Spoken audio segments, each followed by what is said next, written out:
l'an dernier, il y a 2 ans, j'ai fait une série intitulée Gaïa et la création des continents, après évaporation du méthane, etc.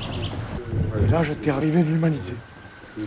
Donc il y a un mec qui arrive là, qui est mal foutu encore, mais... Donc j'arrive à Darwin là.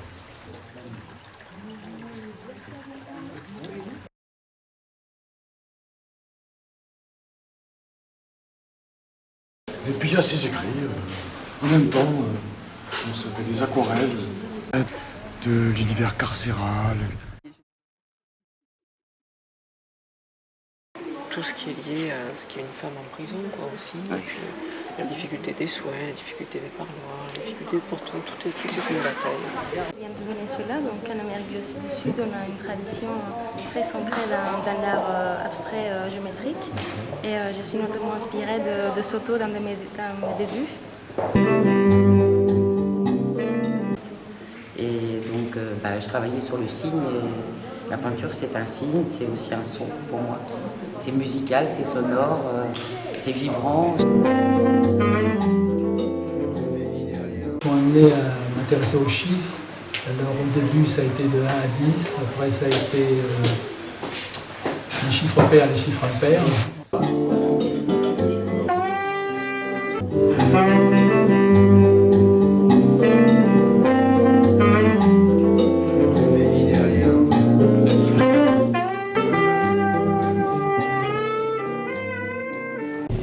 Dans la tradition depuis une vingtaine d'années et avec la musique, aujourd'hui, une dizaine d'années, je vais être complètement libre.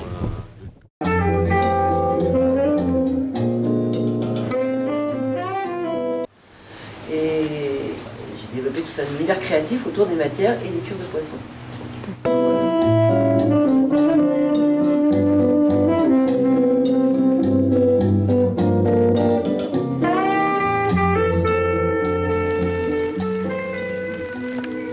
Je travaille sur les liens entre le papier, le tissu, le textile, la trame textile, la trame du texte, l'écriture à la plume et le fil.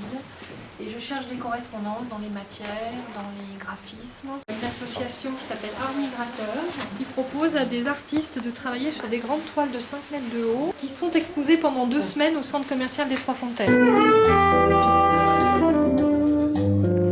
Déshabiller les toiles, c'est des toiles abstraites qui sont la plupart du temps peintes avant d'être déshabillées. Il y a entre le tableau et l'objet, parce que du coup ça crée une épaisseur qu'il n'y a pas sur un tableau normalement. C'est ça l'idée. Un peu de tout ça. Ouais. Alors c'est des monotypes à l'encre, et après qui sont rehaussés au dessin. Là c'est des personnages.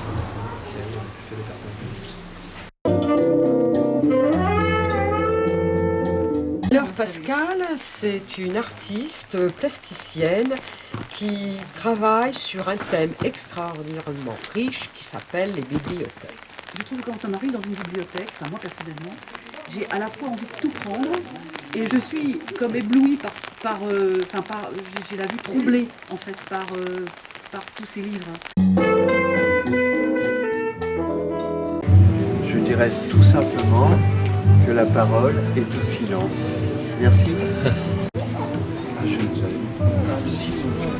marier l'image avec le paysage qui réapparaissait au travers de quelques moments.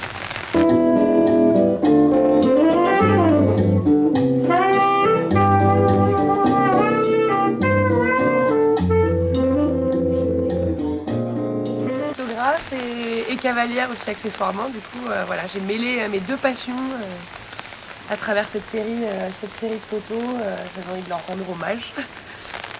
Flamenco, il s'appelle.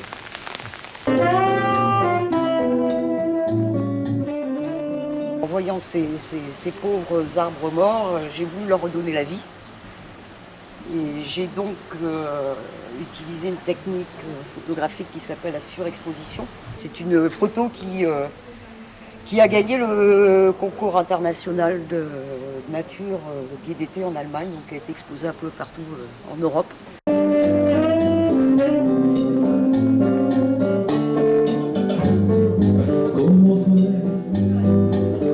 No sé decirte cómo fue.